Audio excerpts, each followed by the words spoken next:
Good morning, everyone. How you doing?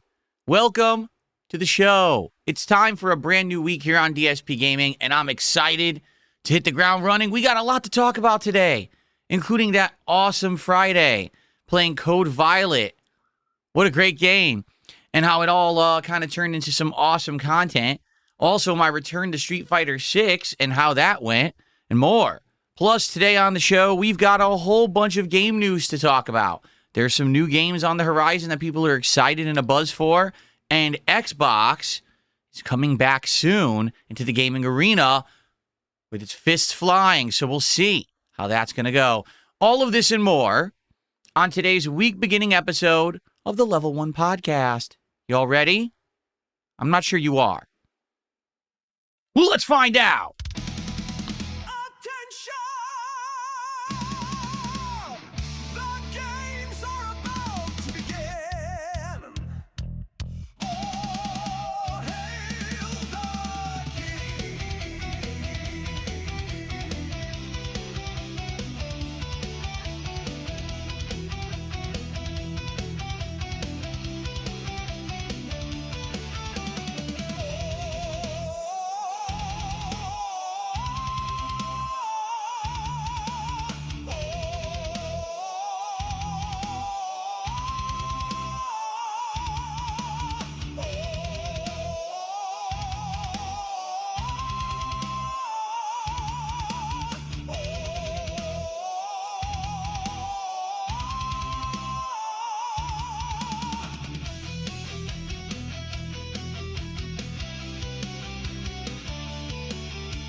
Alrighty, everybody.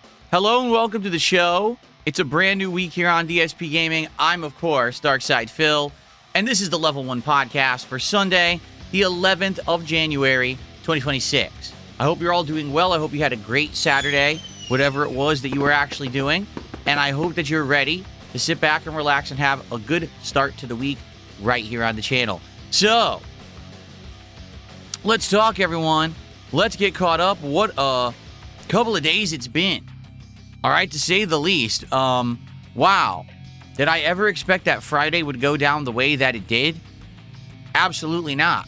And maybe the reason that I say that is because I didn't expect that any game developer of any stature would make a game like Code Violet in 2026. You know what I'm saying? Like, you would expect that any game developer in this modern era was going to put a little bit more effort in and or actually make a functional game and not attempt to try to sell a blatant scam that the entire internet then would be talking about. I'm shocked, to be honest. I don't know what happened there. I don't know how. Right now, you would think with the amount of coverage that Code Violet is getting in the negative way, that that game developer would be completely slammed by Sony. You know what I'm saying? In regards to that, you can't get a refund right now. If you're not aware, if you purchase Code Violet, this awful, unfinished, broken, buggy piece of garbage mess of a game, you just lost $50. Even if you didn't even play it longer than an hour. Like me, I played it roughly an hour, and I said, I'm not playing it anymore, but Sony will not refund you because on the Xbox, or excuse me, on a PlayStation Network, if you even download a game after purchasing it, you cannot get a refund. And that's probably why many years ago, it was such a big, unprecedented story when Cyberpunk 2077 got that massive refund. You know what I'm saying? Like, everyone got refunds for it who had bought it on PlayStation Network, because that never happens. So, for those who don't know, I don't know where you've been the past couple of days. I played Code Violet on Friday, which was supposed to be the spiritual successor to Dino Crisis, as my first stream.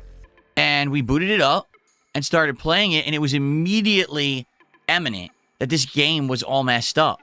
For example, the graphics. They at first looked good, and as soon as you start playing the game, you realized everything in the environments was looking pixelated and not sharp. Why? I'm playing at 4K on a PS5 Pro. So it's obvious the game probably is an incredibly low resolution, but then is getting upscaled as you play it, which is ridiculous. Like, why? If that's the case, then why not just have it be lower resolution and say, don't play this in 4K? Like, it doesn't even make sense that it looks like that. It's just awful for a modern game. The controls are awful. The inventory system's awful. It's full and rife with bugs. The aiming, the combat, the animations. Like, I could keep going here with how bad this game actually is. Because, quite frankly, it's atrociously terrible. Like, over the top bad, ridiculously bad of a game. And yeah, I couldn't believe that in the modern era, this game existed in this form, in any way. Because again, you would think that there's checks and balances against this kind of crap, that Sony would have maybe, I don't know, saw that the game was a scam. And if you're wondering why I'm saying, well, why is the game a scam? Because it blatantly is. The game does not work. Like, to be clear here, it's so full of bugs, it's not playable. Like, I played the first hour of the game. I played the first 20, 30 minutes like 5 times. I couldn't get to a point where the game would work properly. You know what I'm saying? Like, it was bugged out. I would start bleeding for no reason and die, and there's no way to stop the bleeding. The game doesn't save. It's just a mess. It's not a playable game. So I don't know how they're selling it. Like, right now, I think you could still go buy it for $50. Like, how is Sony not on this? Especially because Sony is the only way you can buy it. It's not a PC game. It's not on Xbox. It's only on PlayStation Network. How are they still selling it? I don't understand. So, anyway, after having played it for about an hour on Friday, seeing that it was obviously a scam, it was a game that doesn't work, and the only reason anyone would have spent money on it is because for the first part of the game, the protagonist is a young woman who's literally wearing like a wife-beater t-shirt and underwear. She doesn't wear clothes. I'm serious. She's nearly naked, and the game is probably nearly an X-rated game, if you know what I mean. That's the only reason anyone would have actually bought it to begin with. So, I don't know how that's possible that it still exists. You would have thought that there would have been enough complaints over the weekend that it would be pulled, but anyway, if you haven't seen it yet, okay, basically, this game got some pretty good attention on my channel. Not to say that I get any attention on anything I do anymore. You know, I don't get viral views on any content that I put out there, but I made 1 hour of footage of this game on Friday, and it was so bad, I said, guys, I'm just not going to play it anymore. It doesn't even work. I can't even make progress, so why would I bother about that? Instead, let's just do some Street Fighter 6, which we did, and we'll talk about that in a moment. But the 1 hour of footage that I put out, basically people have enjoyed a lot. It's the most viewed thing I've done on my channel in many months. Probably since the video I made months ago about how bad Silent Hill F was. This is like the next most viewed thing that I've done on the channel. Oh, besides, of course, the Asmongold appearance as well. So, yeah. Excuse me. So, basically,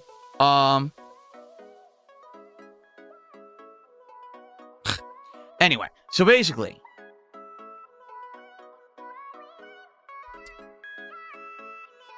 the video did pretty good. I think at this point, it has over 7,000 views. Let's see. I haven't looked at it in a little bit. Let's see. It has over 7,000 views. People hyped it. So because of that, in the last, not even 2 days that the video's been out, it's got consistently good viewership, which is great. Okay? So thank you to anyone who watched the video, who hyped it up, who gave the channel a little bit of bonus attention. That's very nice, considering my videos really don't get many views these days anymore. And let's also be honest, because people immediately clip and post up the content before I do. I'm streaming it live, and immediately people clip it and post it to their channel, stealing it. So people who want to see it right away see it on their channels rather than mine. I know that sounds messed up, but it's true. So here I am with over 7,000 views. In reality, that video probably has around 30, 40,000 views. It's just on other people's channels who stole it. And people don't see the content through my channel. But for those who did and hyped it with their hype points on YouTube, thank you. That's really nice of you. And certainly, it would be nice to maybe get a little bit of a boost of attention in the next couple of days as a result, but I don't know if that will really happen. I think what happened is most people who are already subscribed to the channel got notified about it in their feeds because it was a hyped video and they went and checked it out and were like, oh my God, that's funny. Phil's playing like this terrible game and his reactions are good. So thanks for watching. Now you might say, will I play more of it? No, the game doesn't work. Like, I tried. I legit would have kept playing it if the game worked. The game just doesn't work. I spent $50 on it. I can't get my money back. You would think, well, why doesn't Phil get his money's worth out of it? Because it's not playable. From what I'm to understand, the game is an RNG crapshoot. Like, there's some people who played it and didn't experience any of the bugs that I experienced. And there's some people who played it and had an even worse experience than me. Because the game is literally just not completed. You understand what I'm saying? Like, it just doesn't work right. So, since that's being the case, I'm not going to go back to it.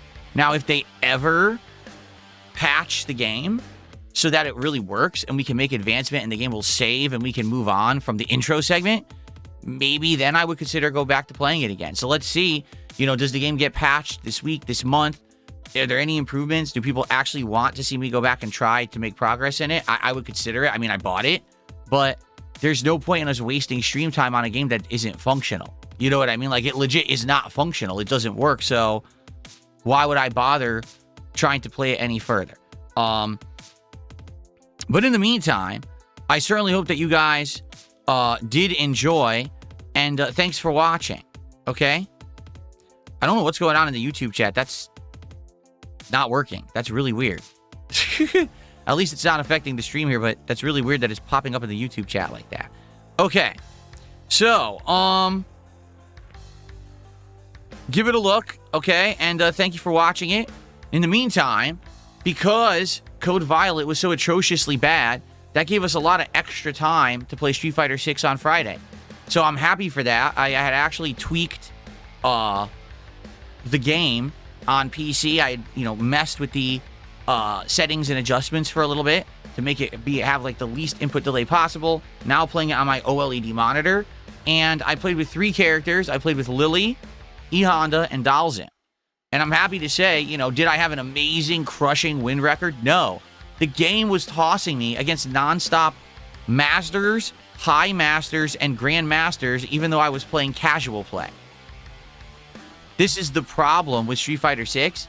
Is that even if you just want to mess around and play for fun, the game still throws you to the wolves. It's like a garbage game for tryhards. Like, it's really bad in that regard. Like, you can't just play it casually and have fun. You have to, like, play your absolute hardest at every waking moment. But the good news is that I did pretty good. Like, I hung with the people who've been playing nonstop for the past year and a half that I haven't been playing. You know what I'm saying? I did good. I had some sets that I won, and we had back and forth. Even there was the Grandmaster Crimson Viper. I actually won a game. There was actually a Grandmaster Akuma who I beat. I mean, his name was Stinky, so maybe that was representative of his skill level or something. But I beat the Grandmaster Akuma. Doesn't even make sense. It doesn't really. But I hope that you guys enjoyed Street Fighter 6. The major feedback I got is that people were happy to see me playing a modern fighting game again, and to see that I jumped back in and basically didn't choke, but instead was kind of remembering all the stuff and was playing well and doing combos and, remembering the strategies, people enjoyed it a lot. Now, the thing is, that's like 3 out of maybe the 5-6 characters that I can play. If you remember, I could also play with Blanca, Zangief, and I was playing with Bison at one point and Mai Shiranui. To be honest, I don't even know if I want to go back to Bison or Mai. I think, like, if I play again, I want to play with Blanca and Zangief, and maybe that's it. Maybe just stick to, like, 5 characters at this point, because that was the problem when I was playing the game, is I was kind of, like, stretching out and learning new characters and stuff, but the problem is when you do that in a fighting game, you can't focus on the game and get better. You really can't. Like, instead, what ends up happening is you learn a basic level of every character, but you don't learn the nuances and the matchups. So then when you encounter people who kind of know what they're doing, they hand you your butt in a paper bag.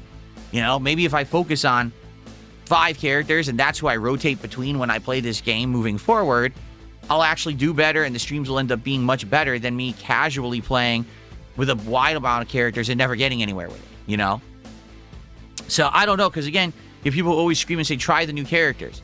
Yeah, but you really don't want me to. And here's why I say that. Because what people want me to do is immediately jump into online play and play. You can't do that when you're playing with a new character. If you're trying a new character for the first time ever, you've got to go into their tutorial / trials mode to learn the basics. You then have to go into training mode to practice the combos, to practice the bread and butters, to see the properties of the special moves. All of that takes more than an hour.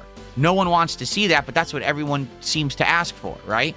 Then when you initially go online, you don't know what's going to work, what's going to execute properly, what's not. So initially, again, people, oh, just go online and play. Yeah, but the first few times I play online probably aren't going to go well. It's probably going to be terrible, actually. So then why are you asking me to play a new character and go right online? It doesn't work, okay? So, in regards to Street Fighter 6, it's kind of like, well, do you want me to play with a new character, and do you want me to mess around but then not do well at all and just get, waste a lot of time in training mode and then go online and lose? Or do you want to see me use the characters that I know how to play and just get better with them? So I don't know. The way I see it, like, I'm not going to probably jump into new characters if I keep playing Street Fighter 6 for a bit. Like, I'm not against eventually getting like Sagat or someone like that who I'd be interested in trying to play with them. I just don't see myself doing it immediately right now. It doesn't make sense. I want to go back to what I'm good at, focus in on that, learn the nuances of the game that I don't know now because I haven't played for a year, and go back to it that way. Okay, so anyway, Friday was an absolutely outstanding day when it came to content. People really came out in droves, and what I mean by that is the viewership was great all day long. The engagement was great all day long, and the support was great. Like, on all fronts, Friday was a huge, successful day on DSPGaming. So I just want to say thank you to all of that. I kind of needed that at the end of the week, particularly because, as I explained the day before, things had not gone well. I put a lot of time and effort into the disappointing games countdown. I had put a lot of time and effort into improving my setup to try to play a game like Call of Duty Black Ops 7 at a high level. All these equipment changes and upgrades and everything. And the fact that it wasn't really translating into people liking that style of content was disheartening. And to come back on Friday and say, hey, let's just go ahead and, play this random game and see if it works. Oh, it doesn't. It's terrible, but people had a blast watching me try. Let's go back to Street Fighter 6 for the first time in a year and see if it works. Oh, people loved the fact that I went back. You know what I'm saying? Like that, it reinvigorated me. It re-energized me. And it made me feel like, here we go, that people like the content again and they're having a good time. All right? And by the way, it's not that people weren't liking the content. If you take a look at my rotation of games right now, you know what I'm saying? Games such as RimWorld, games like Arc Raiders, which we're playing today, right? Amongst other things, all these games are working. We have like 2-3 games that are doing really well in the rotation. And I'm happy for that people are still coming by and engaging and supporting the content. Okay, so thank you to those who have been. I really appreciate that. But it did suck that I put effort into this other content that didn't work last week, and it felt great on Friday to have a surge of positivity and support again. Okay? So in that regard, thank you guys very, very much. I appreciate you. I do. Now, what you're seeing today is a wave of trolling. I've already dealt with it. So what's happened is my detractors are incredibly upset about Friday. Okay? And not that I'm going to make this stream about my detractors. I don't want to. But they are incredibly upset that I had a good day. They saw that there was a bad day on Thursday, or not even necessarily a bad day, just an underwhelming day, an underperforming day. And they were like, this is great. Phil's misery is money for us. So we were happy to put out a bunch of toxic videos on Thursday. And then on Friday, everything went incredibly well. And now they have to lie to have content. So they're very upset that Friday went well. They're freaking out. And what they're doing today, I'm not kidding. So far, we have a troll sub on Kick. And we have 55 troll memberships on YouTube, where they're giving away the memberships with the VPN. And, I get nothing for it. So that's what's going on. And that's what I've been doing, trying to moderate that as I'm doing the podcast. A little tough. That's why if you're wondering, why I feel like stuttering all of a sudden, it's because I had to moderate while this was happening. So just please ignore the nonsense. I guarantee you today, they are going to be doing this all day. They're not going to let up because they're upset that DSP, Phil, hard worker, he had a great Friday. How dare he? It doesn't fit our narrative. Our narrative is that he's a failure and he doesn't have any success and no one likes him. So how could he possibly be having a successful day? I guess they've ignored the past year and a half, right? Like, there's been totally no success or anything around here for so long, right? Anyway, so, yeah, it is what it is. Please do your best to ignore the nonsense. As you can see, I can usually control what shows up on the stream, which is good, but I can't really control the YouTube chat. Just pay no attention to the crap, okay? All right, so Friday went well. What does this mean for the future? Well, number one, I'm not playing Code Violet until they possibly fix the game. Right now, the game is literally unplayable. I hope that they will fix it. I would love to give it another go. Maybe later this week, if it does have like a fix or a patch or something, I would like to do a second stream of it just for the hell of it to see if it works again and if we can get any further and if it actually is worth our time or not. But it just was unplayable at first. You know, hopefully the game will fix the issue with inventory. The game will fix the issue with the bleeding that can't be stopped. You know what I mean? All the stuff that makes the game completely a waste of time. So let's see. But in addition, Street Fighter 6 is back on the menu. It went so well on Friday. I have no problem bringing it back for Friday Night Fights. So that means this coming Friday, we will do Friday Night Fights.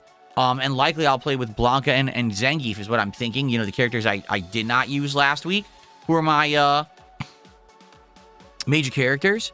So let's go. Let's see how it goes.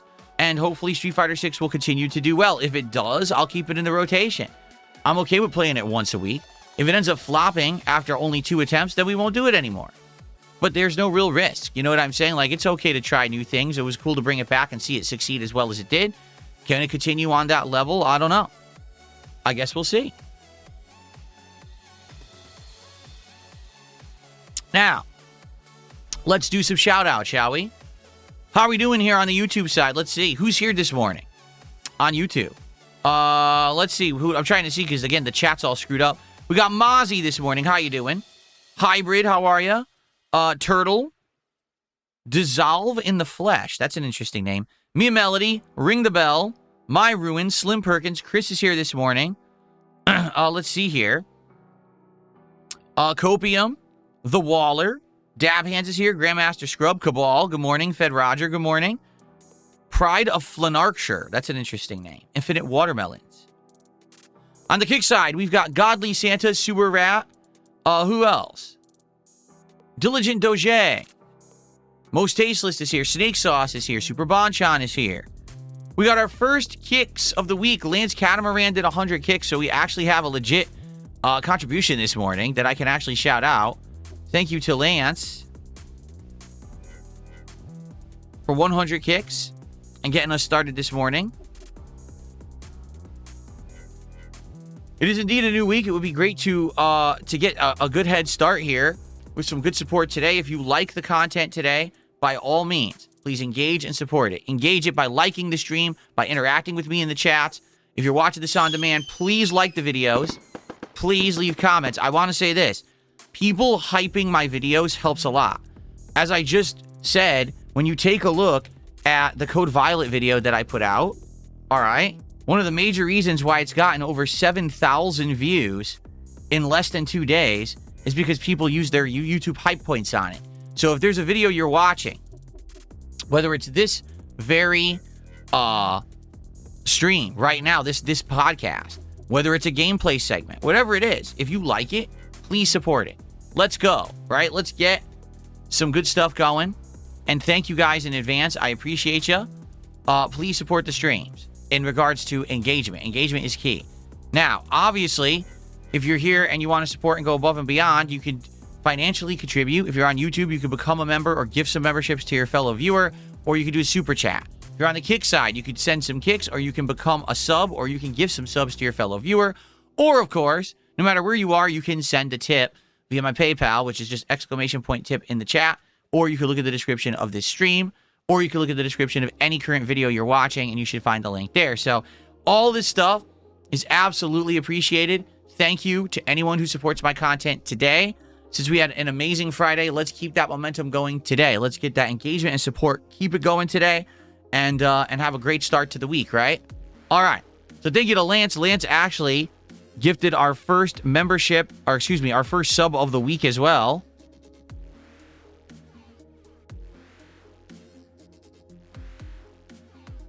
So thank you for that. who's going to be our first super chat of the week and our first tip of the week and our first member of the week. Let's find out right here on the show today. Okay, good stuff. Okay. All right, so that is what is going on since Friday. It's been great. People are watching the content. They're liking the content. Now, can I be a little honest? It's great that Friday went down the way it did. I'm happy it did. But sadly, what ended up happening was, with everything that happened with Code Violet and my return to Street Fighter 6 on Friday, pretty much no one has been watching my most disappointing games countdown since it came out on Thursday. Within the first 24 hours of that video being out, it had almost 2,000 views. Now here we are several days later, and only has 2,400 views. So I think you can see my point with the work that it takes to do the year-end series, to do these countdowns, to put the videos together, to direct that stream in a very different way than the content I usually do. That's why I was disappointed with the disappointing games countdown and the way that it went down on Thursday. I mean, the stream didn't even do well. It did worse than a typical Pokemon stream. And now after the fact, the countdown's also not doing well here. And the funny part is, the disappointing games countdown is usually the best one. What I mean is, like, that's the one that gets the most views and attention. So me just playing a random bad game for an hour did more than 3 times better than this countdown that I put a lot of effort into.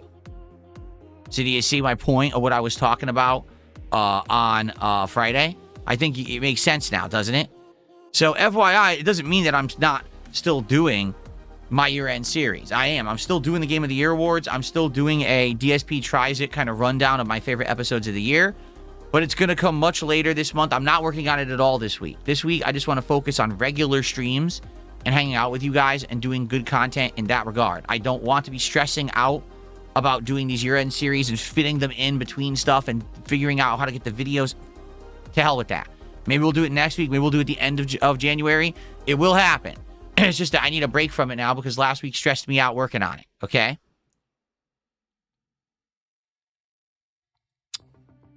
Okay. Fair enough. So what are we doing this week? Well, I'll tell you what we're doing this week. A good variety of content. Now, keep in mind that this could change at any time because it really depends on what ends up happening and if people want more of this Code Violet if it gets fixed. Okay? So, FYI, today we are doing Arc Raiders, which I'm actually excited for because the last time that we played Arc Raiders, and we just did it more open, drop anywhere, just explore and you know, enjoy the environments and just look for loot naturally, rather than it be like, focus on solely finding this one piece of loot and see if you can find it, and if not, consider yourself a failure because you didn't get it. Since we didn't do that, it ended up being a much better experience. Like the Arc Raider stream that we did was very fun, and we ended up getting a lot of epic loot, and we ended up seeing just a lot of unique stuff we hadn't seen yet. Remember, we saw the giant matriarch robot, which was really cool. So that's how I want to approach it today. I want to go into Arc Raiders today, just more casualized. Again, let's do random drops. Maybe we'll do actual like the alternate versions. Like you do night raids and you can do the snow raids and stuff. Maybe we'll do that to make it a little bit more difficult, but hopefully get some good stuff going in regards to you know, loot and fun, rather than it just being a situation where we're dropping looking just for this one item and we can never find it, and then the whole day's a disappointment. Okay? Plus, by doing the randomized stuff, it pretty much avoids stream sniping as well. So let's have a great, solid stream of Arc Raiders today. It should be a good one. Okay? And then, tonight on the late stream, this is going to be interesting. It's going to be more RimWorld, but this time around, I'm playing RimWorld and doing a real run. And you might say, well, what does that mean? What was your first run? Well, my first run was basically just learning the game like a tutorial, right? I wasn't actually playing it legitimately for myself. I had on easy difficulty, and I was basically sitting around asking people what to do. This time around, what I'll do is we'll grab a new group of survivors, and we'll try to do the initial setup naturally. Like, okay, here's my home area. Now build a wall. Here's your initial room where you're going to put your bedrooms and stuff like that. Let's designate the farming area. Let's designate the storage area. Remember to try to keep them close this time, because I screwed that up last time and I had them far away, which made people have to walk so long. The gathering of resources and the like took too long. You know, I remember how to rally now and get them working with like a little bunker so that they can defend the base and stuff like that. We got to do that, right? So I'm going to try to do all of that. naturally. With your help, don't get me wrong, it's going to be an interactive stream where we're still going to hang out and have a good time together, but at least I kind of understand the basics of the game now. Okay? So, I hope that you guys will come by tonight and see the normal mode difficulty real first run of RimWorld on the late stream. It should go well. Hopefully it'll be entertaining for all, and we can continue on with the awesome RimWorld content. Okay? So far, RimWorld has done well. I've done 3 streams of it. Every single stream, we got good attendance, engagement, and support. So we keep it for now. And, as long as you guys are enjoying, let's keep it going. Okay? Cool. Now, what else can you expect this week? Tomorrow, Clear Obscure Expedition 33 Endgame. We're finishing the Endless Tower and whatever bosses at the end. And then we're going to the final dungeon and the big finale with Simon. And we'll see how that goes. Tomorrow night, we're going to try a new game. It's called Quarantine Zone: The Last Check. This game is made by Devolver Digital. You may have heard them, okay? And this game is a checkpoint where there's a zombie outbreak and people are coming in and you're investigating them for symptoms of being infected. You can quarantine them, you can end up liquidating them, or you could say, oh, you're clean, and put them into like a survivor camp. So it's kind of like that game Papers, Please from many years ago, except it's a modern game with full graphics. It's not like a pixel game or anything like that. But apparently the game has more to it. Like there's base management where it comes to like, you have to buy resources and keep the camp going so everyone doesn't run out of food and medicine and get sick and stuff like that. So it's kind of a unique premise of a game. I want to check it out. It's going to be a late night chill stream. We'll see if it works well or not for the stream. It comes out on Monday, and that's when we're playing it on Monday night as a new release. Okay? Then on Tuesday, there's another new release. This one is called Hightail, and this game is in early access on Tuesday the 13th. Yeah. And this is kind of a unique hybrid game. It has some Minecraft elements to it when it comes to world building and crafting, but it has combat elements to it. It's kind of like an action RPG. So it's got different things that are combining, and it is an early access PC game. I'm going to check it out. Let's just do a stream of it and see if it's any good. If it's something that we're interested in and we play it further, great. And if not, well, at least we're trying something. And that's the cool thing, is that I want to try new things this year. I don't just want to sit around and keep playing the same games every day. I want to add new games to the rotation. I want to try out new games, indie games and stuff, and get them into the rotation to see. Maybe we'll find some hidden gems, and these games will end up being really good, and then we can play them long-term later. But we won't know unless we try, right? And that's the point. I want to be the kind of guy that tries new stuff this year. We'll see how it goes. And, there's more coming out this week. There was a game that came out Friday called Pathologic 3. Now, initially, I didn't check it out, but maybe that's something that this week we could check out. And again, if Code Violet ends up getting fixed or improved, and maybe we could jump in at some point this week and try it again, a second stream, but I don't know how viable it would be, if it'll actually work or not. It certainly was a scam on day one, that's for sure.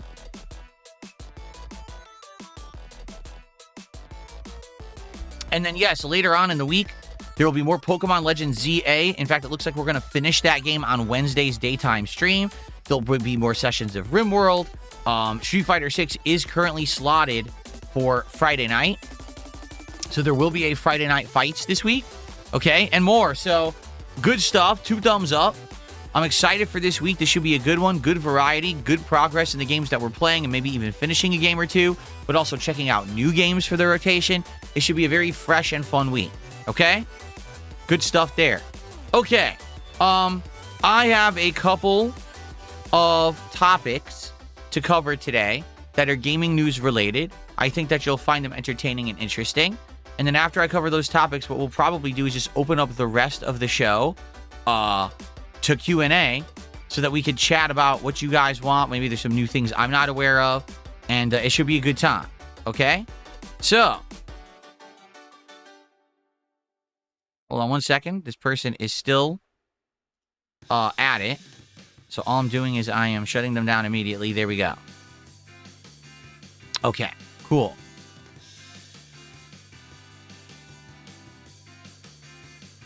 All set. Okay, so shall we begin with the stories that I wanted to cover today? Let's do it. We got 2 stories that I want to cover today before we get to interaction and Q&A. Okay? Cool. All right. So folks, 2025 certainly was a year of flux for Xbox. Okay? At a time when the industry was basically in a transitional phase where tiny game studios were shining, where either, indie games or AA games were becoming the mainstream success stories of gaming. Xbox was absolutely failing. If you take a look at Xbox game studios in 2025 and you look at the games they put out, we're talking about games like Avowed, games like The Outer Worlds 2, okay, South of Midnight. You may notice something about the games I'm mentioning. All of them were in my disappointing games countdown for 2025, and none of them sold well at all. All of these games were actual flops for Xbox. All this time, effort developing them by Xbox-owned studios, and they all failed miserably, like not even close to being the sales numbers that they had wanted for these games. So basically, Xbox got a really bad rep last year, particularly when they launched their new Everything is an Xbox campaign, meaning your phone's an Xbox, your laptop is an Xbox, your TV is an Xbox. Well, if every device is an Xbox and I can play Xbox games on all these devices, why do I need a console? And literally that question was the reason why this holiday season, Microsoft failed miserably. The Xbox console sold last place behind all other consoles. The Switch 2, the PlayStation 5, even a standalone Kinect-style device that was a viral sensation this holiday season sold more than Xbox Series S and X consoles. No one bought this console. No one cared. No one even knows that Xbox is making consoles anymore because they screwed themselves by not putting out good games and having a campaign essentially saying everything does the same exact thing as an Xbox, so why do you need one? So here we are, already almost halfway into January 2026, and we're wondering what's going on with Xbox. Because, what's going on this year? We're waiting for news. What about more Xbox games? When are they coming out? What are they going to be? Are we ever getting answers? Because right now we're waiting, and it just seems like they're dragging their feet. Well, ladies and gentlemen, they did finally announce the other day that there will be a new Xbox Developer Direct. Okay? On January 22nd, which I wonder what the hell date that even is. January 22nd? Let's see. It's a Thursday. It's next Thursday. Okay, so not this Thursday coming up, but next Thursday, there will be a Developer Direct from Xbox covering Fable, Forza Horizon 6, and Beast of Reincarnation gameplay. I have no idea what that third game is. What is Beast of Reincarnation? I legit have no idea. Obviously, I know what Fable is, and I know what Forza Horizon 6 is. Okay? So, look at this. 2026 is going to be an incredible year for Xbox players. You might even call it a fabled... What the fuck? A fabled year. Great. We're kicking it off with the fourth installment of Developer Direct on January 22nd, bringing you news, gameplay, and insights directly from the incredible teams working on titles coming this year. So they're saying it's going to be a major focus on Fable and Forza Horizon 6. I don't know what Beast of Reincarnation is. There was some kind of an Xbox game showcase last year. There was. Oh. I don't know. I still don't know what it is. Here. Game Freak's intense one-person, one-dog action RPG. For the first time, Game Freak will reveal details of our protagonist Emma's innovative plant manipulation action and gameplay with her canine companion Ku. In Beast of Reincarnation, a profound and dangerous world unfolds in post-apocalyptic Japan. Discover the development secrets behind its... I did not know this game existed. Is it real? Does it actually exist? Emperor Ferbs and Elder Mod, just so you know, when people do the fake subs, yes, ban the person, but also hit remove so that it removes the subs, or else they're going to keep popping up on the stream. So that's what I've been doing, and then there's no pop-ups because I hit it right away. So yes, please moderate the guy, but then also remove, okay? Thank you. All right, so Game Freak. So who's Game Freak? They make Pokemon. Yeah, that's all they do, right? So I wonder what the hell this is going to be. This new game, I didn't even know about it until this very moment. I had never even heard of it. So a new game from Game Freak. Now, I'll be honest, I am very interested both in Fable and Forza Horizon 6. Fable, I don't believe will be a good game. I'm just being honest at this point. Like, the game's been in development hell for a while. Every time that they show the game off, they never show gameplay. And they just keep showing that the protagonist is like this butt-ugly woman that everyone has already made fun of on the internet, saying, you're idiots. Like, what are you doing? So, I have zero confidence that Fable will be any good. I'd still like more information on it, but I don't think it's going to be good. Forza Horizon 6, that one I'm excited for. Want to know why? Because I actually have a setup now where I can do a driving game well. We're going to have the wheel, the pedal, the shifter. We're going to be playing Forza Horizon 6 with actual driving controls, which I think is going to be absolutely sick. Plus, of course, on my gaming PC and my current setup, I think the game's going to look and perform amazing. So that's really exciting. I'll be checking out Forza Horizon 6 like that. And I hope that you guys will obviously, check that out when I do play it, hopefully later this year. We'll see. On the 22nd is this developer direct. What time is it? 1 p.m. Eastern, 10 a.m. Pacific. Well, I will not be here at 10 a.m. And in fact, by the time that my podcast starts, likely it'll be over. So maybe what we can do on that day, January 22nd, live on the Level 1 podcast, I will react to the stuff that they reveal. There you go. I'll be watching, trailers for Fable and Forza and Beast of Reincarnation and giving you my actual thoughts about it. Okay? So mark your dates, mark your calendars. That could be a pretty exciting day of content here on the channel. I'm not saying it's going to be good content. It is Xbox after all. We can't really get our hopes up when it comes to anything coming out of Xbox Studios. You know what I mean? But it will be content. It'll be something fun to cover for a change. That'll be cool.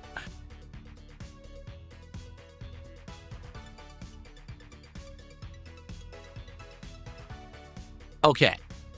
I hope you guys are enjoying the show. Again, if you are, please like the stream. Please engage with the content and please support it. Right now, Lance Catamaran, thank you for your support this morning. But everything else has come from trolls sending fake subs. So it would be great to have people actually support the content rather than this idiot who's been spamming the stupid stream all morning. Okay? Okay. We have a second topic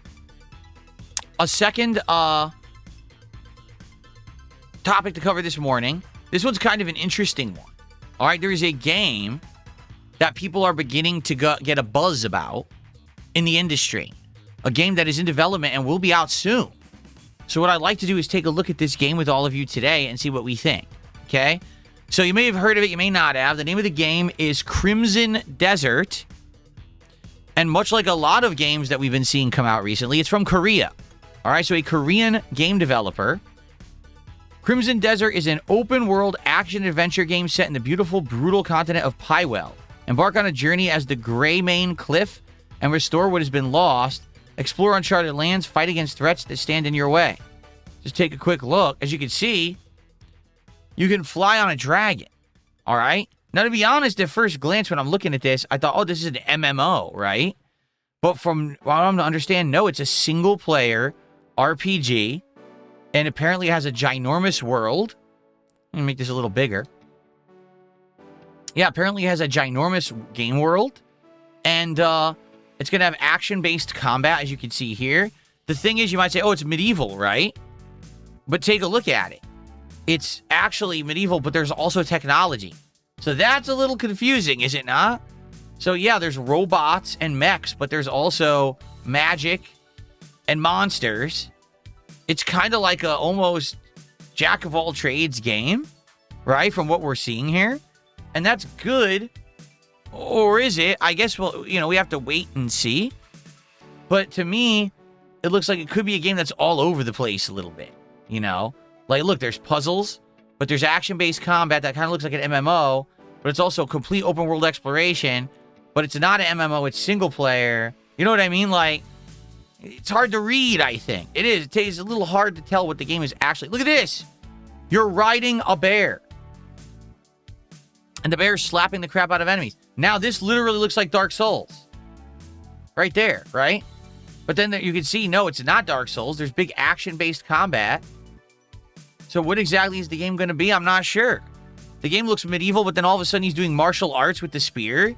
Then the game looks like it. Look, now there's a robot dragon. See, I think you see my point here, is that it's really hard to read what the game is going to be. For the record, the game comes out March 19th, and it is $70. So it is a fully priced retail release game. To see what some people are saying about it on social media, I love how alive the towns in Crimson Desert will look in the wilderness. Many people have compared it to Red Dead 2. And mute that. Apparently, this is what the town will look like a vibrant town. Red Dead 2? Well, I mean, see, for me, when I watch this, the first thing I think is Witcher, because it's medieval. But then there's robots, so I don't know. Again, it's kind of hard to read exactly what the game is. That's exactly what The Witcher would do. He would go up to the message board and grab the mission off the board, and now it becomes a quest, right? See, but now all of a sudden now there's steampunk technology. Like, huh? So is it medieval or is it not? Kind of hard to read. Here, from Culture Crave. So, the playable area is 2 times the size of Skyrim, and it's a larger map than Red Dead Redemption 2. You can ride a dragon, bear, raptor, or pilot a mecha. Single player only. It's not an MMO, even though it looks like it, right? You capture any enemy and turn them into a city for rewards. So I guess that means is you capture an enemy and it's like a bounty system. You can own a house and you can cook. It has web swinging like Spider-Man. What? What does that even mean? Right? There's explorable sky islands that are very important to the game. The development has taken over 7 years. Okay? So initially, when you see a laundry list, a freaking shopping list like that of features, my first initial impression is, wow, that sounds absolutely awesome. There's no way that could be real. You know what I mean? Like, in the modern day, for a game to check off every box, wow, complete open world traversal, ride all kinds of creatures, action-based combat, swing around like Spider-Man, have your own house and you can cook and simulate stuff. The towns are vibrant, everything. You're like, okay, so where's the catch? How is it actually going to be underwhelming? Will the game just crash constantly? Will the graphics be awful? Will the combat be like mash a button? You know what I mean? Like, it sounds so good. This sounds like there's a teenager sitting in homeroom with a notebook, and all he's trying to do is brainstorm the ultimate video game. So I would have dragons you can ride, and it's bigger than Skyrim, but you can swing like Spider-Man, bro. It's like, that's so great, and it sounds amazing. But what's the catch? Is it too good to be true? Right? And it's actually funny because I was look at this. Everything I see about Crimson Desert is the video game equivalent to this. Exactly. It seems like they've now, look, crafting system for weapons, player housing. It seems like there's so many features in Crimson Desert. Will it be a situation where it has everything but nothing shines out? Or even worse, you know what I'm thinking about? Starfield. Because remember, Starfield had weapon crafting. Starfield had modding. Starfield had spaceship building. Starfield had settlement building and mining. And guess what you didn't need to do in Starfield? Any of the things I just mentioned. Like, literally every feature I just mentioned was a complete waste of your time. None of it helped you in the game whatsoever. It all seemed like it was tacked on in the middle of development without any actual design of what it would do for your game or why you would want to do it. So I hope that's not the case with Crimson Desert, where, wow, you could do all these things, but by the way, you don't ever need to do any of them. They're completely superfluous. You could just go through the game and play it like an action hybrid, medieval game. I don't know. I guess the question is, do we trust this first-time kind of developer, this Korean developer? I don't know. Look, Crimson Desert hasn't sold me yet. It feels like there's a lot of cool stuff, but I want to see dialogue, story, character interactions, and the main character. That's a good point, too. What if the game has all of these features, but it's boring as dirt? The world doesn't feel organic or real, or it's just kind of a bunch of mashing, action, but nothing else? What if the story sucks ass and the writing is bad, right? It's a lot of X factors when it's a studio that doesn't have a track record, okay?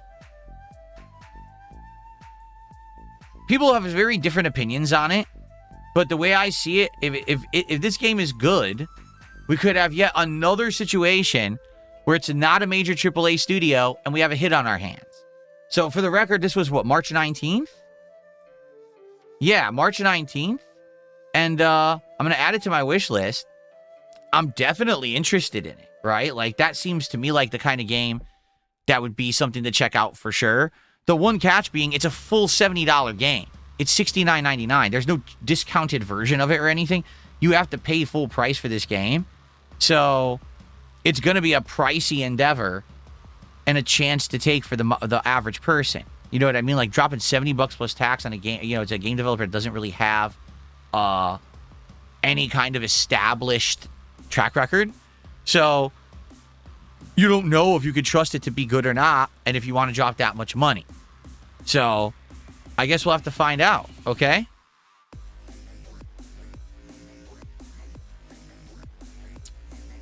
Yes, people are saying they made the MMO Black Desert.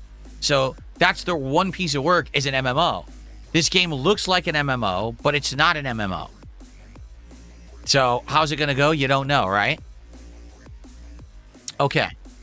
Do I think it'll be the next Expedition 33? It's a good question. It very well could be. Or, how about this? It could be the next Black Myth Wukong. The game that on the surface looks amazing, it seems promising, but then when it releases, you find out it's boring and underwhelming.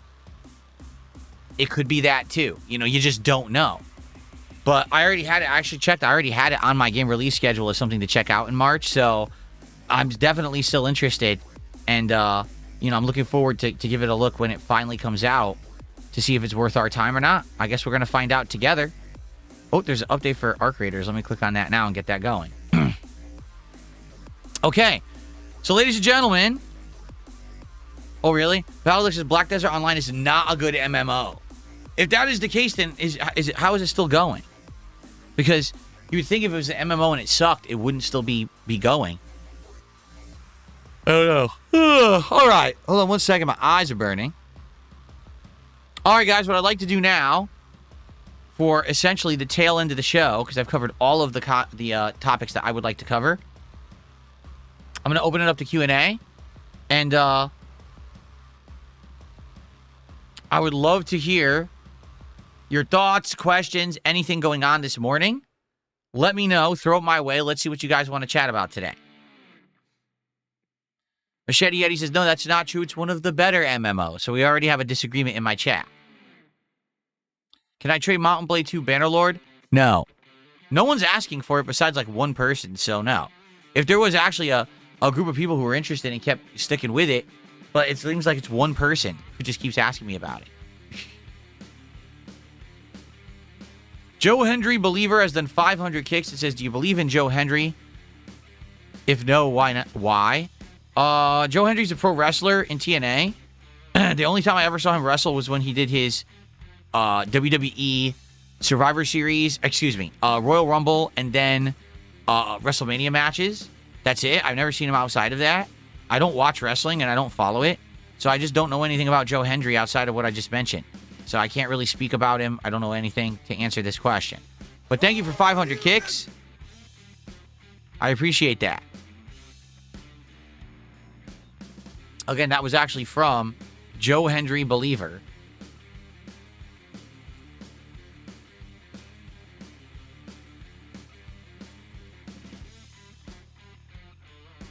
I don't even know what there is to believe in. Like, what are we believing? If you believe in Joe Hendry, are you believing that he just exists? Well, yes, he exists. I know he exists. I've seen him in WWE product. So he is real. He's not a figment of anyone's imagination. Outside of that, I don't know what you mean.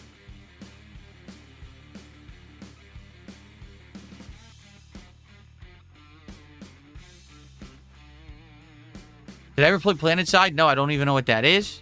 Best Batman on screen, Michael Keaton, in my opinion. Do I have a skincare routine? Not really. If I just wash regularly, and if I see, like, zits, I try to take care of them with, like, an acne cream or something, and that's about it.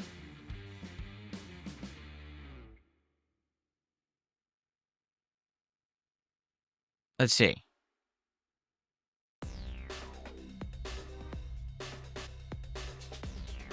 High Guard, made by the original Apex Legends and Titanfall devs, releases near the end of the month. Yeah, but isn't it garbage? Like, I would do a stream of it if you guys wanted me to. Isn't it a free-to-play game? If you guys want me to try High Guard, I'll play it for a stream, but I don't think it's going to be a good game. I think it's going to be another joke like Code Violet was. Oh, let's see. Gareth did a $4.99 super chat. That's our first super chat of the week. Thank you, Gareth. It's actually pounds. Would you look up a game called Liminal Point? It's an upcoming horror game. Okay, give me a sec. That's $6.69. Thank you, Gareth.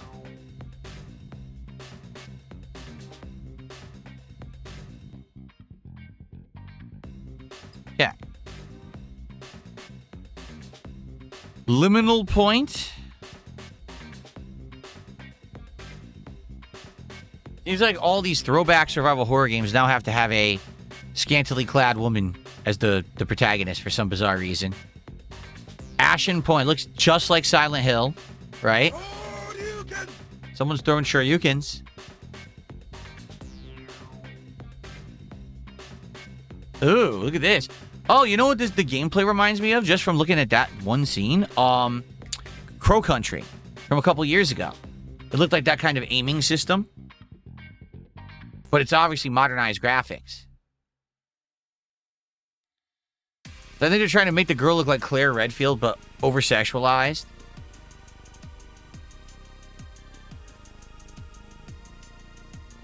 I'm glad I'm listening to the music instead of the game. Seriously.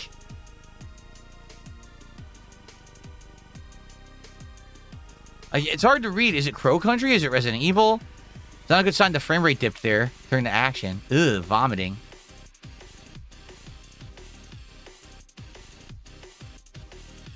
Whoa, look at the size of that guy. It's huge.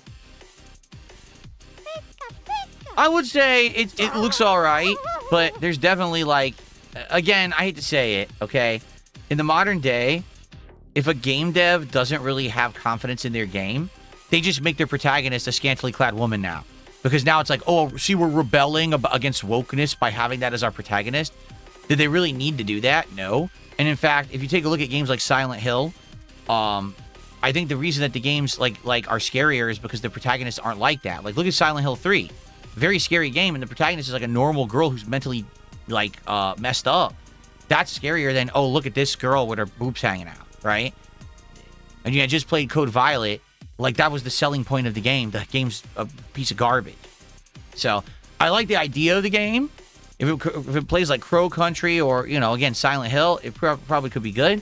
But the fact that they had to go with that over-sexualization is kind of disheartening. I don't know. What does it say? It just says this year. I'll add it to my wish list. It doesn't actually have a date or anything. There's nothing we can really do about that yet. Okay. Let's see here. So, That Kid Pulley did a $5 super chat. Thank you to That Kid Pulley. And they said the following.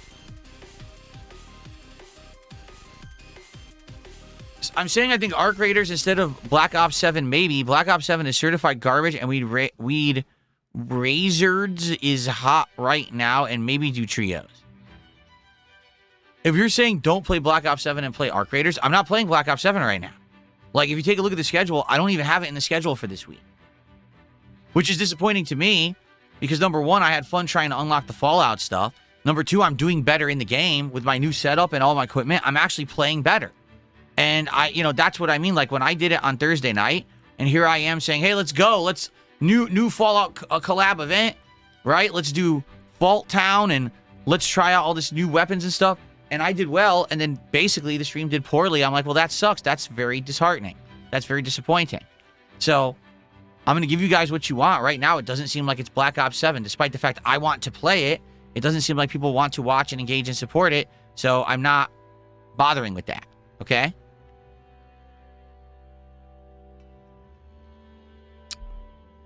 Okay. Shocks has done a $10 super chat. Thank you, Shocks. Shock says, there's no release date, but I'd love to see you play Kingmakers down the road. Keep it in mind. Kingmakers. Don't know what that is. Let's see. Kingmakers? Hold on.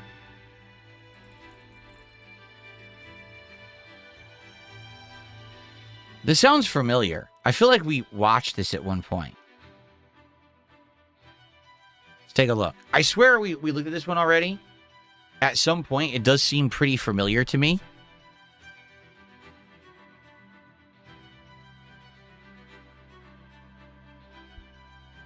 It's just, isn't it like a sim style game where you build your own town and you simulate the town, you control armies and stuff like that. I don't know, like, to me, I think my audience is way more into action, so I don't know if a game like this would ever work. It's why I've, you know, stayed and strayed away from games like Civ and stuff like that. Oh, that's right. Now I'm remembering. In this one, there's modern characters too. That's right. Now I remember. I totally remember. We did watch this trailer already. Yeah. That for some reason there's modern stuff crossed with medieval stuff.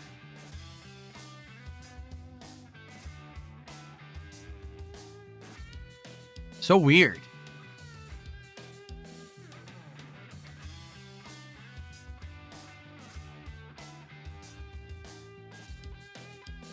You guys just stand there with a grenade launcher.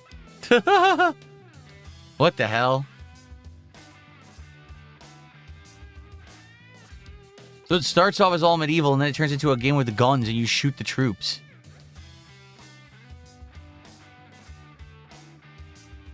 Are you the only one with guns? So wait a minute. Essentially, is this the plot line of like a knight or a kid in King Arthur's court? You ever see that or ever read that? Or what about what was the other one? Well, there was the book that Michael Crichton wrote about people going back in time. I forgot what it was called. Timeline? Yeah, the movie or the book and movie Timeline. Yeah, that was the same thing. And then, of course, the movie Army of Darkness, which stars Bruce Campbell going back in time to medieval times and fighting an army of demons, but with guns. Like, he has a shotgun and everything and a chainsaw. So, by the way, interestingly enough, look, Kingmaker's coming in 2024. Well, that didn't happen, right? It seems like it could be an interesting game. But it's already been delayed. Yeah, look, delay. They were trying to say it was going to come out October. This is funny. You read what they're saying here. With Kingmakers, we set out to push the Unreal Engine 4 codebase to its absolute limits, while still providing true 60 frames per second to mid-range PCs without the need for fake frames. We have 80% an engineering team who got into the business to push technological barriers. I hate to say it, you've already failed. No one cares about that. You want to know what people care about? The game being fun. So if the game is the most gorgeous running game on anyone's PC, but the gameplay sucks, it doesn't matter. No one's going to fucking play this game. So I hate to say, it sounds to me, just reading that one paragraph, this is not a good sign for the game. If they are endlessly delaying the game to get it to run good on mid-range PCs, but the game is dog shit, nobody's going to care that it runs on a mid-range PC. That right there makes me worried, reading that paragraph. Like, yikes. The game itself, the premise seems interesting, but I don't know. If it's going through this level of, game delays, development delays, I don't know. I guess we'll have to see. But there's no information, right? They just keep delaying it, and now there's no update, so now no one has any idea when that's even coming out, apparently. Huh. That Kid Pulley did another $5 super chat. I'm not saying Black Ops 7 streams are bad, just the viewership on ARC streams is up across all platforms. Did you ever play Battlefield 6? We did. It doesn't work because it's a team-based game, and I don't do team-based stuff. Here's the thing. You can play Battlefield 6 solo. It sucks. You can't really succeed playing it solo and not interacting with the team. You really need to have a squad that's established and voice communicating and assisting and working together in tandem. And when you do that, guess what happens? You can't interact with your stream at all. It's just you and your team surviving. And when that happens, there's a disconnect. And the few times I bought it, I played it like 3 streams. Every single time I played it, the stream chat was angry with me because they were saying, dude, you're not really focusing on us or talking to us. You're just kind of focused on the game. And I was like, yeah, you're right. The game doesn't work for my style of content. There are people who do team-based FPS games very successfully. That's not the viewer base I have. You see? So it is what it is. I tried playing it. I bought it. I tried playing it. It just didn't work. So I stopped playing it. There you go. Am I going to play Poppy's Playtime Chapter 5 when it comes out next month? Well, considering I didn't play any of the other chapters yet, no. if ever there's a desire for me to go back to it, which I did play it for Halloween and I liked the first chapter, and I think I bought the others, right? I certainly wouldn't be opposed to going back and getting it and playing it and, doing it, but there really hasn't been much demand for it recently.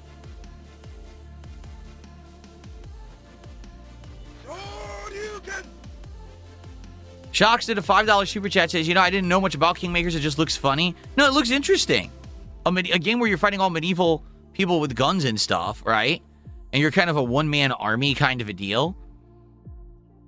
Let's be honest. There's a lot of games where you're a one-man army and it doesn't make sense, right? Why is, what's his name from Gears of War, right? Why is the main character such a god-crushing force? Why is he able to go through and be a one-man army?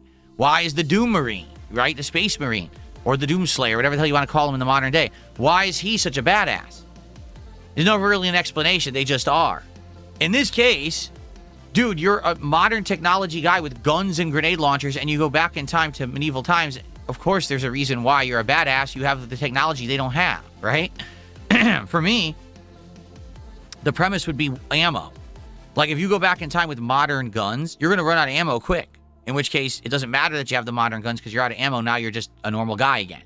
If it was like, laser guns, right? And we're powered by a solar-powered power cell and it recharges itself or something, then I'd be like, maybe the premise makes a little bit more sense, because how on earth are you going to make modern grenade launcher ammo once you've used the few that you brought with you back in time? You're not going to, But anyway, I agree. The game looks interesting. I wish that it wasn't delayed, and I wish that it had a better outlook than, we're a bunch of engineers, and we're just trying to make the game run well. Well, that's not what people want.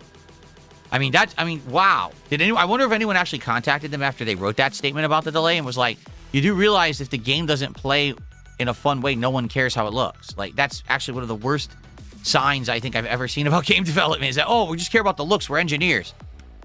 Oh, boy. That's not good at all. What is the lights theme today? Basically, it's just kind of rainbow theme. The sides are stacking rainbow theme. And then behind me is just kind of a rainbow gradient. Just going crazy. I haven't done one like this in a very long time. So I said, I'll just do something wacky and very colorful today just for fun.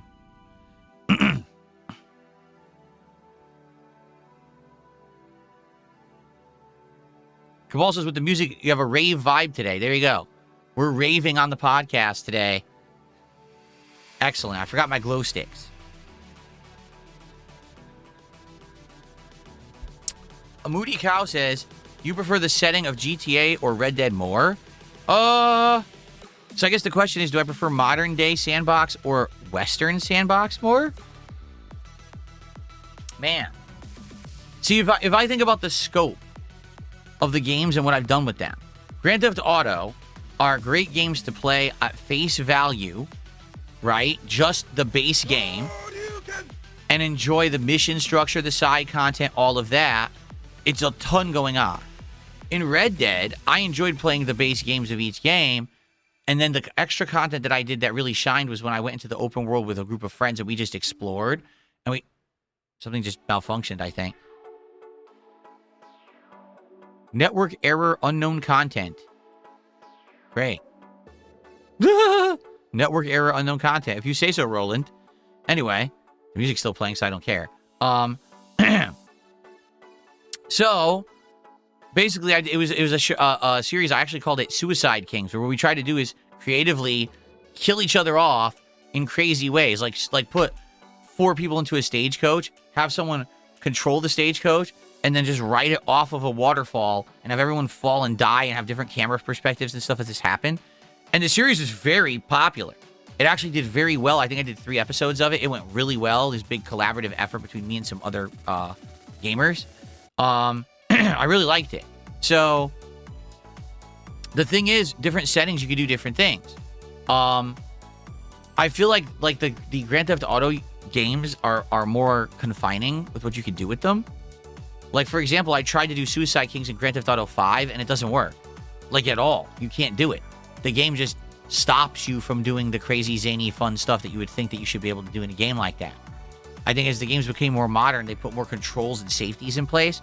So now you just can't kind of let loose and be silly in the game like you might want to.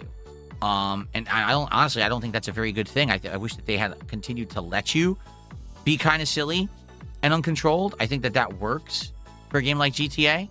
But like overall, like for me, Red Dead 1 I loved, and then I loved playing the open world after the fact of beating the campaign.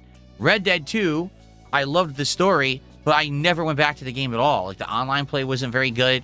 I never went back to the world. I don't know. With GTA, I feel like it's better for multiple playthroughs for whatever reason. I don't know if it has to do with the time period, though. Like, I don't know if it has to do with modern day versus Western. I feel like they could both be done very well, and Rockstar has done them both very well. That's what makes it such a hard question to answer, actually. Spedgy with a $6.99 Canadian super chat. Thank you, Spedgy. Let's take a look here. Oops. I misclicked. Let's see.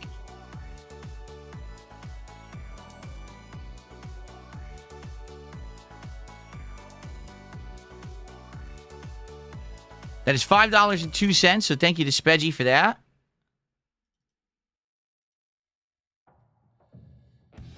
All right, and Spedgy says the following. I just got the Platinum Trophy in Tainted Grail. The game gets better each act. You should finish it. I can't because no one watched it. Again, it's a little different for me and you. I say a little different. It's actually dramatically different. Just because I play a game and enjoy it doesn't mean it translates well into a playthrough for a public audience. In the case of Tainted Grail, I tried 3 separate streams, okay? Outside of the first one, which was his initial interest because it was a game that was a mystery game and I hadn't really announced what it was going to be yet. The next 2 streams did not do well at all. The attendance dwindled, the engagement and support both dipped dramatically, and people complained the game was boring and too much of an Elder Scrolls ripoff, but wasn't as good as Elder Scrolls and stuff like that. So, I mean, and I expressed myself as well as I could. I like the game. That's a game that I absolutely would play and enjoy. But I can't, because I have to play something people will show up for, and they just didn't show up for Tainted Grail. So it is what it is. Velocity Wins says, I feel like the game tries too hard to be Oblivion. Well, I mean, it's exactly what it is. It is basically, it's Skyrim, but it's an evolution of Skyrim, where some of the elements were different, like having active dodging and stuff like that, right? Like, that's the game. So you have to be okay with that. And I think a lot of people don't care about Skyrim anymore because the game is 14 years old. Or they've played Skyrim a million times. Like me, I've done multiple playthroughs of Skyrim. So people are like, it's just another Elder Scrolls knockoff or whatever, and they're not too interested in it. I don't even know what else to say. All right, anything else, guys? Please tag me in either chat here. Let's see what else you guys have to chat about today before we adjourn the show and we get ready for some Arc Raiders action here today. What's on your minds? And by the way, thank you for the early engagement and support. I appreciate it. This part of the show is one of my favorite parts because we get to chat about whatever. I'm learning about new games and stuff. It's pretty fun part.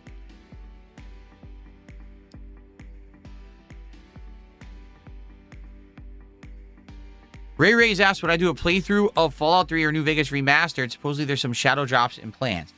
If either came out, yeah, I would. First of all, I haven't played those Fallouts in a long time. The last Fallout I played was 4, and that was 2 years ago. I haven't played New Vegas or Fallout 3 in a while. I think the last one I played was New Vegas, if I remember correctly. I haven't played Fallout 3 in a very long time now. If they remastered it, I mean, that'd be amazing. If they remastered it and it played a lot better and had better graphics and all the DLCs you could play and everything, yeah, that would be sweet. Absolutely, I would play it again. I think people would like that, too, and in light of the modern Fallout show being popular and everything, I think it would do decently.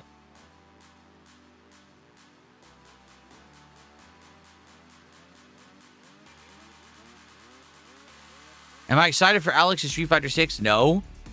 Alex, I did not like Alex's Street Fighter 3, even though I played him a little bit. I didn't really like him. I never played him in Street Fighter 5, or if I did, it was like one match. I just don't care about Alex at all. Like, I actually don't give a shit about the character.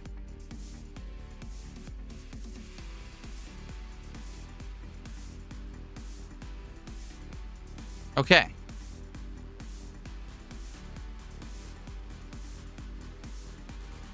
Happy birthday, guitar player. Hopefully you have some excellent stuff planned for your birthday today, right? Hopefully you're going to do some fun stuff. Glad to hear it. Bindo East, what a name, says, would you try a modded version of Fallout 3 with visual buffs and environmental changes? It's like a remaster anyway. I would. Yes, I would. Absolutely, I would do that. And again, if I was to do it, that would be the one to do it because more recently I've played 4 and Vegas. New Vegas was before that. So I think that 3 would be the one to do it. Yeah, I would do that. I don't know how. Like, I don't know if you have to get a special version and tweak it, if the mods are easy to do on Fallout or whatever. I have no idea, but I would absolutely do it.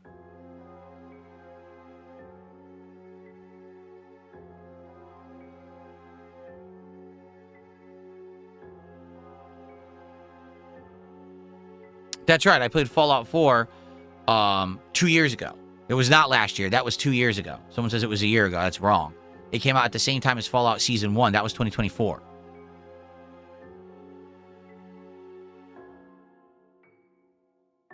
So if there is a remake coming out of Fallout 3, yeah, I'd be all over it. As long as you guys want to see it, I am down for that. 100%.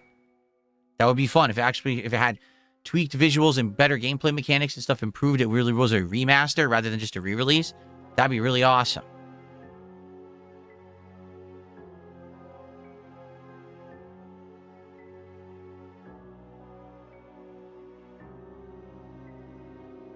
Yes, I already talked about seeing the conclusion of Stranger Things and my thoughts about it. Yes, that's already happened.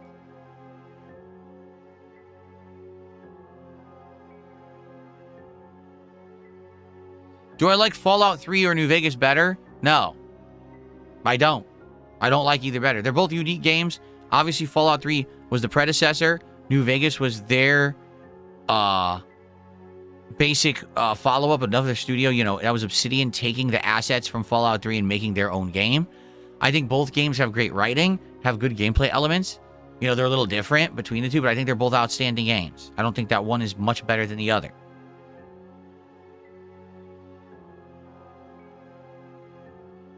Exactly. Eddie says, if we play Fallout with mods, Bethesda will then shadow drop the remaster. Yes, that's happened to me several times over the years, where it's like, well, I was just waiting to play this game. I guess we'll do a playthrough now of it because, you know, I've been waiting and nothing's happening with it. And then I'll play it, and then within a year, a new version comes out that's better. And you're like, oh, like that, what was it, Resident Evil 4?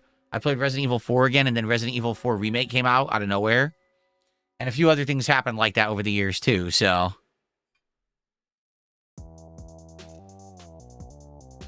Oblivion. That literally just happened with Oblivion. Or what was it, 3 years ago? I played Oblivion, full playthrough with all the DLCs. And then all of a sudden, oh, Oblivion Remastered, shadow dropping. Oh, good. No, I never played the original Fallouts. I'm aware of them. I have never played them or tried them. Anything else, guys? Are we good? Is there anything about Friday you want to chat about? Did you guys like Friday? And do you want more Street Fighter? Did you watch the Street Fighter 6 stuff? The views are okay. The views are not terrible, but the views certainly are not amazing either. And for the fact that I was away from the game for a year, you hope that people who like fighting games are going to check it out eventually. I feel like, honestly, the views got a boost because people were checking out Code Violet and wanted to see what else I was doing that day. But even then, I mean, if that's the case, and the next time I play Street Fighter, the views are going to be lower than that, it's like, oh, man. You liked it? Street Fighter 6 was fun? I was shocked, honestly. I mean, not that I had a winning record or anything, but the game kept matching me against endless masters, high masters, and grand masters, and I haven't played the game in a year.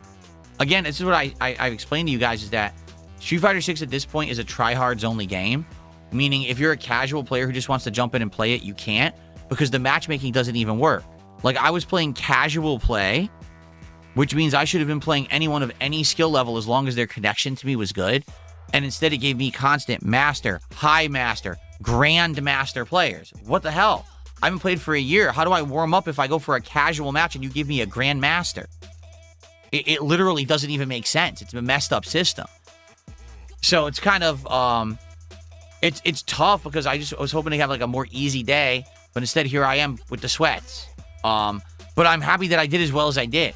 Like, at least I didn't, like, get trounced every single round. I actually won some matches. I beat that Grandmaster Akuma fair and square. He sucked. Like, literally, he's a Grandmaster and he's a terrible player. Like, damn, this guy got fucking body. So,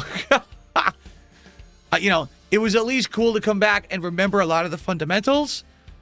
Ugh, now it's about, like, I didn't even know. Through all these changes, for example, after I played, right? Someone emailed me and they were like, so FYI, there's all these changes you're not even aware of.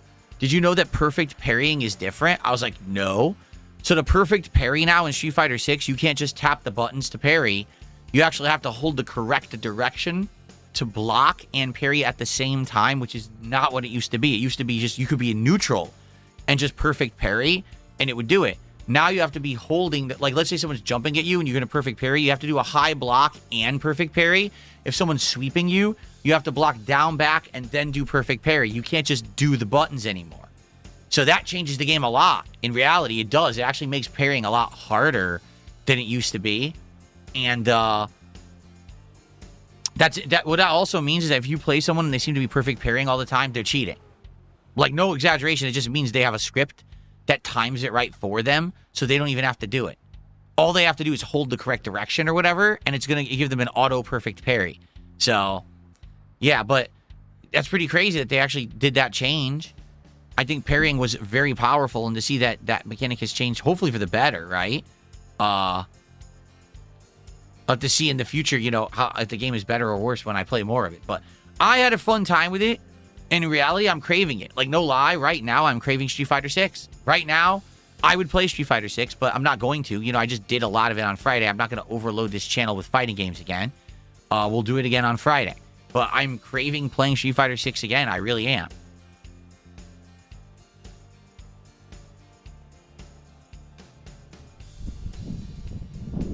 That kid Pulley, thanks for $2. What happened with the Wings interview?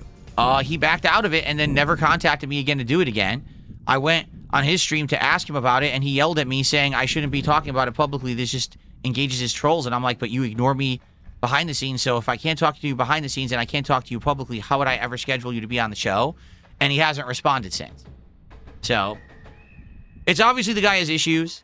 Quite frankly, I think that what happened is in the first interview,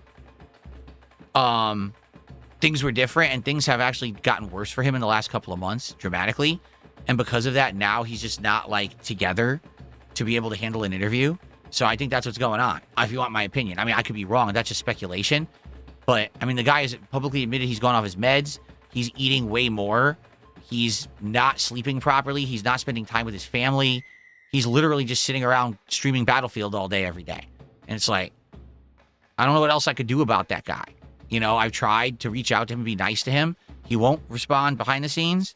He won't talk publicly. There's no way he could possibly be on my show then. Okay, so it's not going to happen. I don't know what else to say. Rays, I don't really know the technical aspect of what you're talking about there with Nintendo, so I'm not going to comment on it. I don't even know if that's really true or not. What's up, King Michael? How you doing, man?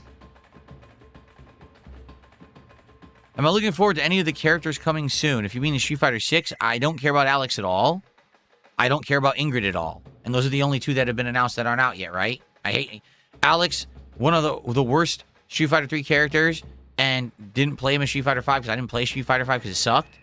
And Ingrid is from a fucking throwaway game, Capcom Fighting Jam or whatever. She never should have been in a game. She's just a crappy kind of like filler character. I don't even know why she's in the game besides they just wanted to be stupid. All right, anything else? Whoa. Amazing GT, how you doing? Amazing GT just dropped a $10 super chat. Says, hey, I hope that you and Kat and Jasper are doing great. It's been a while since I've been around. Hope you had a great Christmas and New Year. Indeed, we did. We did. Thank you so much. It's good to see you back. Welcome back. We got great variety now. We got Arc Raiders. We got RimWorld. We're finishing up Pokemon. We're at the end of Expedition 33's optional content that I had to skip out on last year. We got more going on than that, too. We got 2 new games this week that I'm going to be checking out. And we got Street Fighter back in the thick of things. So we got a good variety of stuff happening right now. You've come back at a good time for variety content.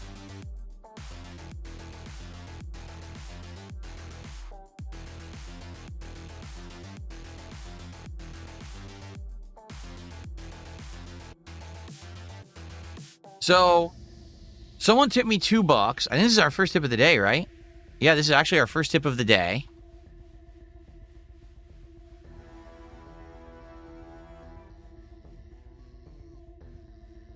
And they said, I feel like Lily isn't actually the worst character in the game anymore. It's probably Marisa. Lily has had a few okay buffs, so I'm not aware because I'm not following the buffs. A lot of pros are saying her down heavy carries her kit. That's true. Her down heavy is her best move. Even though it doesn't have her best priority, if it hits, she has all these combo paths, you know. You just drive rush, you could do a few different things, mix-ups and things, all based on down heavy. If it got nerfed, they could buff every other aspect of her. I don't understand what that means. You think if they nerf her down heavy, they would buff everything else? No, they wouldn't. They would just nerf her down heavy. I know how Capcom works. They would nerf her down heavy, she would be awful again, which means she's awful now. Don't get me wrong, she's one of the worst characters in the game. She may not be the bottom of the barrel, she's still terrible, okay? But if they nerfed her down heavy, I don't have any confidence Capcom would buff everything else. I think they would just nerf it, and then everyone would complain, and if enough people complain, then they would, as a reaction, then maybe they would go buff more things. But I don't believe Capcom would just do that, right? Okay. Oh, this is a troll again. This troll doing $5 super chat. He's an idiot. Very nice. Oh, no, I'm not mad this guy sent me $5. Just keep sending me money. I'm not going to read his message, though. There's no point in giving him the time of day. Just his message is factually wrong. So there's no point in even reading the message. I just ignore it and accept the $5 and just keep moving on my merry way. Do I like cashews? I love cashews. Cashews are one of my favorite nuts. They're delicious because they are very sweet and high in protein and tasty. Very tasty nut. To be honest, I'm shocked. Why? I like peanuts. Don't get me wrong. But why is it that peanut is like the standard nut that's in everything, right? Like if there's going to be a candy bar, there's a peanut in it. If there's going to be a peanut butter is in everything. It's in cookies. Why are cashews not in that much? Because I love cashews. Is that the truth? Well, there you go. I got an answer. XBCIII. Don't ask me how you pronounce that. It says peanuts are way easier to grow and they are cheaper to produce. There's your answer. Cashews are harder to make. Okay. I guess that's a valid reason then. Because I love cashews. It's like, why can't we have a, cashew butter and jelly sandwich? Why can't I have a candy bar with cashew butter in it instead of peanut butter?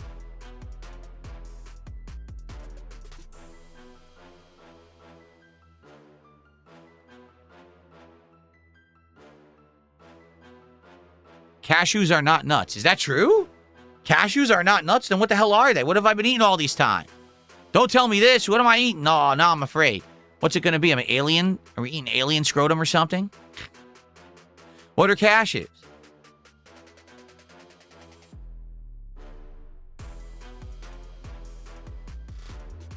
What the hell is a legume? All right, hold on. I want to figure out what this is. What is that?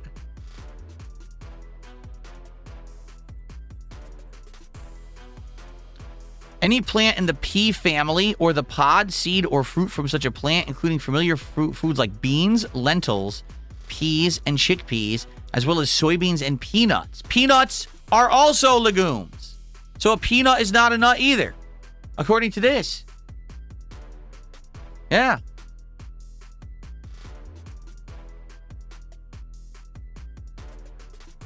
So I'm going to ask this. Is a peanut actually a nut or is it a legume? A peanut is botanically a legume, not a nut. It's an edible seed that grows in a pot. Dude, peanuts are not nuts. Did you know that? No, my world is coming crashing down before me right here on the stream. No. No.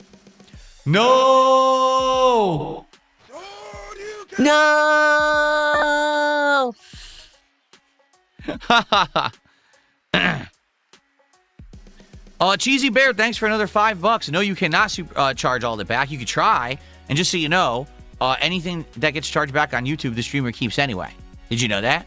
Yeah, any contribution that you give on YouTube, the streamer always keeps. So even if you just publicly said you were going to try to charge something back, and even if you attempted it, I still keep the money anyway. So thanks. I mean, I don't know what else to say. The people are just so incredibly dumb, and they just keep doing it. I mean, how dumb could you be?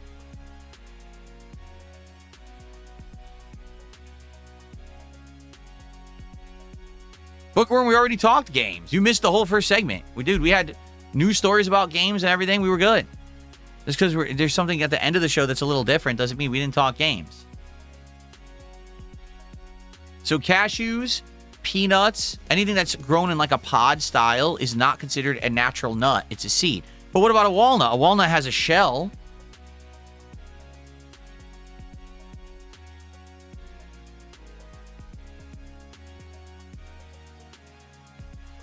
Whoa, listen to this. A walnut isn't a true botanical nut or a legume. It is a drupe, a type of fleshy fruit with a hard inner shell like a peach or olive, but it's culinarily treated like a nut, while peanuts are the legumes growing underground.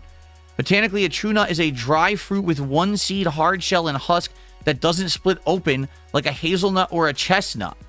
What is going on? This is incredible ridiculousness. And at the time that this is happening, there's a bird outside my window tweeting up a storm. There's a bird sitting right outside going tweet, tweet, tweet, tweet into my window. What is happening? What's up, Satan? How are you?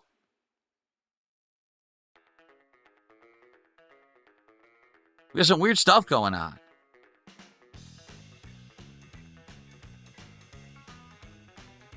Bananas are berries. Is that true? Hold on. Is a banana actually a berry? Yes, botanically speaking, a banana is a berry because it develops from a single flower with one ovary, has a fleshy exterior, and contains seeds embedded in its flesh, even though we commonly think of berries as small and sweet, while common berries like strawberries are actually aggregate fruits.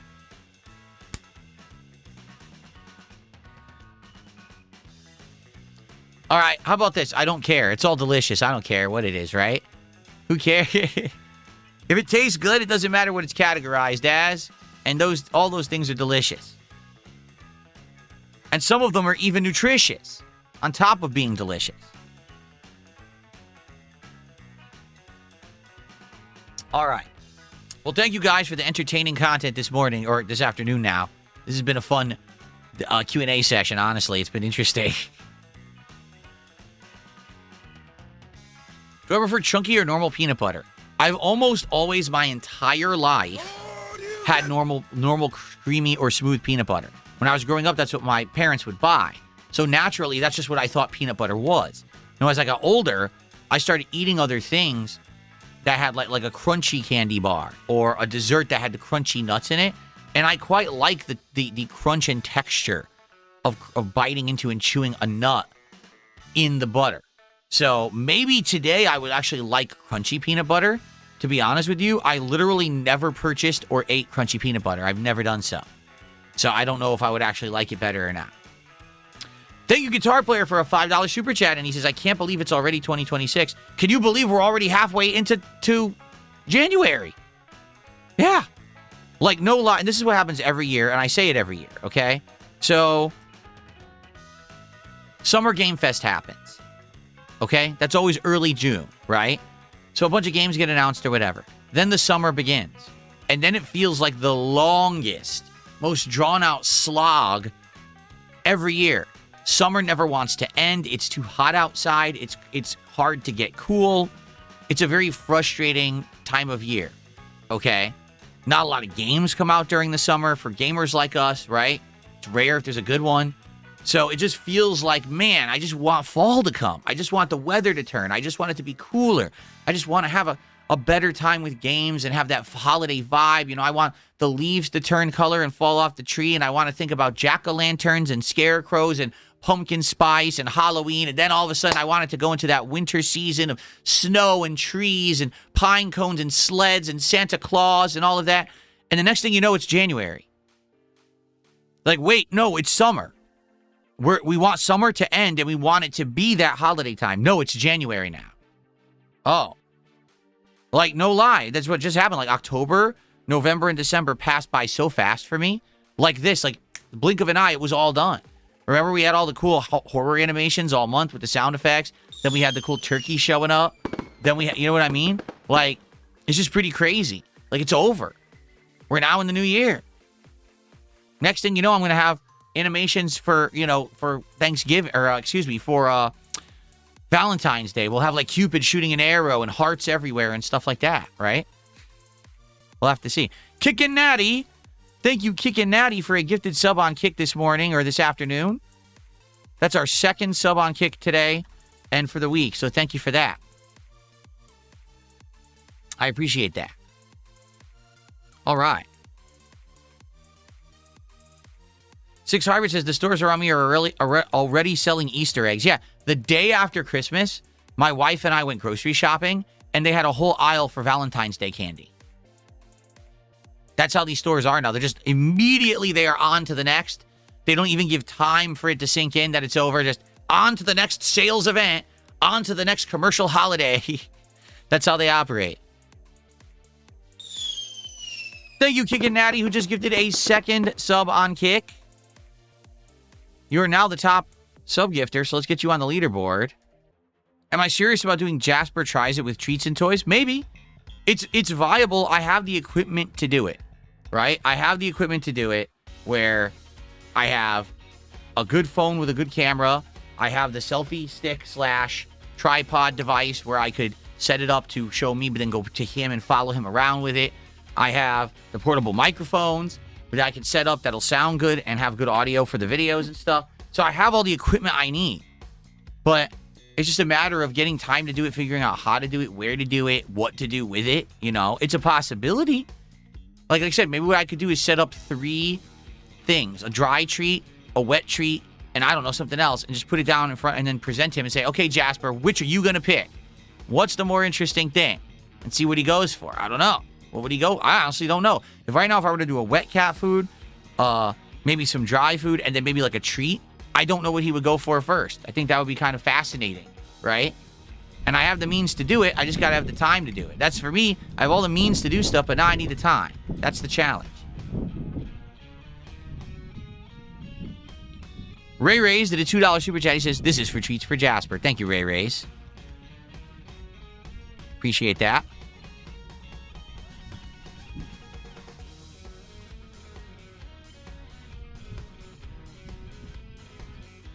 Guitar player, yes, all the gifted memberships this morning were fake. It was all a troll using the VPN. So even though you got the gifted membership, you can enjoy all the features of it. I don't get anything out of it. And there's nothing I could do. It's the loophole still exists on YouTube. The truth is, I'm doing so well, it doesn't matter. It doesn't really affect me. You know, there was a time when I was kind of down bad and things weren't going well financially for me. And it hurt when everyone had a gifted and I wasn't getting anything out of them. But now things are going well and it's not really that big of a deal. So I just like, yeah, whatever. I ban the guy, I just move on. I'm not going to talk about it. You know, don't really waste time on it.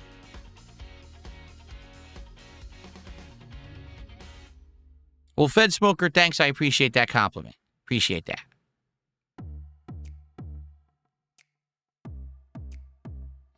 No, I have not once played Switch 2 in handheld mode. It's only been down there docked the entire time since I had it.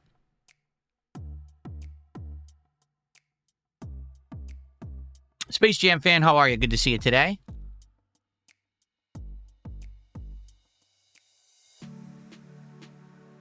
We Snaw now did a $5 super chat and says, here's some more treats for Jasper. Thank you. And in reality, I'm not even, this is just timely. He needs some more wet food. I think he only has a couple cans of wet food left. He only eats that as like a treat. He likes his dry food way more. So he gets dry food every day. And he gets a treat a day. Usually it's one of those like churu. You ever see those churu wet treat things? You squeeze it out and he eats it. He loves those things.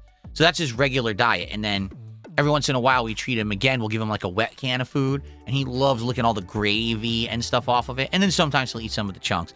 But I think he only has like 1 or 2 left of the wet food. So we're actually going to go buy some more at the store soon. So thank you.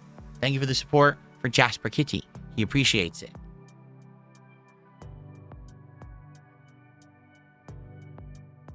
So far, I have no issues with stick drift on my Switch. No, my Switch 2, excuse me. Let me clarify there.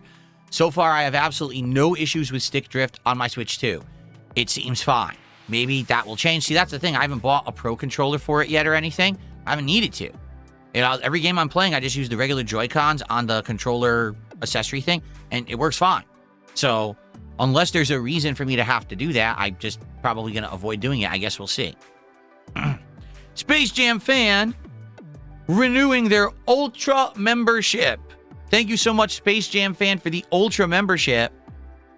That is actually a big help. We'll get you on the leaderboard here.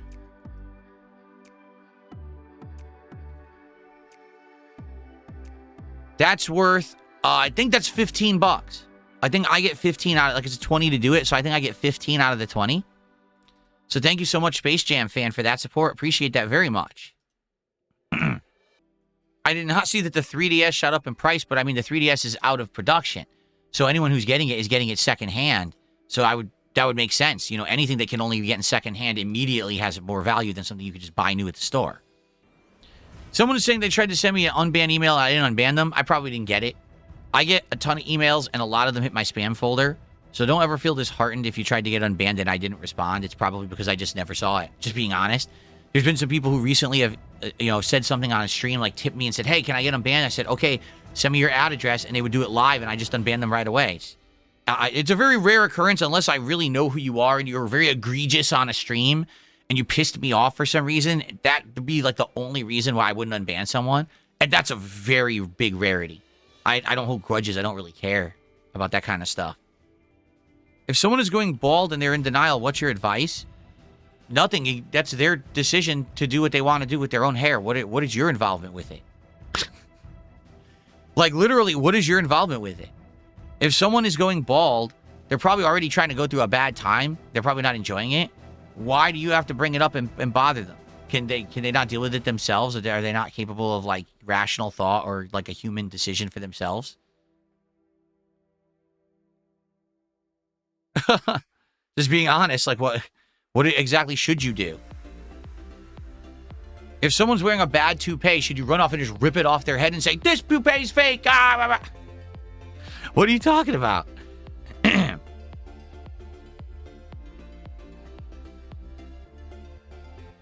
Oh, yeah. Jay Kuma says, CRT TVs are now going up in price. People are doing it because they want to collect physical media. Now's the worst time because stuff's out of production. I would guarantee you, my physical games collection, which is very small, but my physical games collection that we went through, what was it, 3 years ago, 4 years ago now, when we did the closet clean out and originally, that was a long time ago now, if you don't realize it. Let's see. Because I'm actually curious how long ago it was.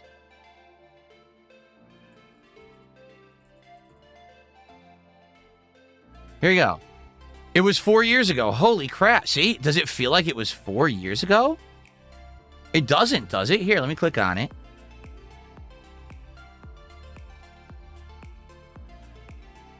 July 30th, 2022.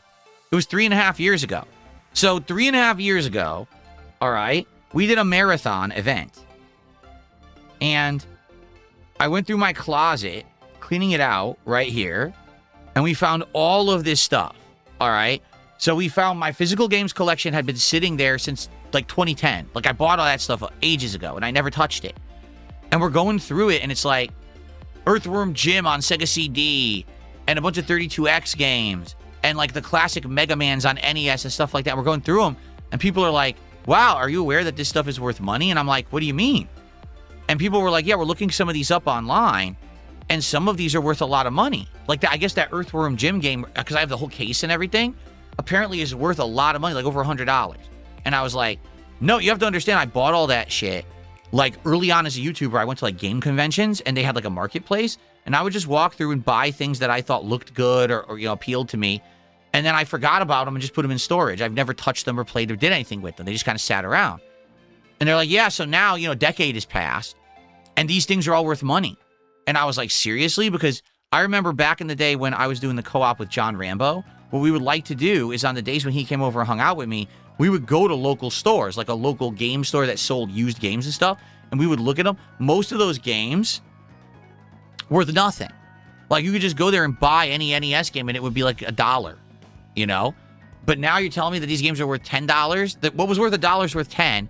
What was worth 10 is worth 50. What was worth 50 is worth 200, and what was worth, like, something back then is now worth like $1,000, which is insane. It's the same game. Nothing's changed, So, I'd be curious for us to go through again, because back then I had the shitty camera and everything, for us to maybe go back through and actually see, what that collection is, well, like, what the value is now. I bet it's worth way more almost 4 years later. I bet this stuff has, like, tons of value. Pretty crazy. Jay Kumas is also your Machinima Xbox. That's true, too. I have a Machinima branded, brand new, unplayed Xbox 360. The Machinima brand, it's colored like the Machinima logo, the controller as well. It's completely uniquely custom done.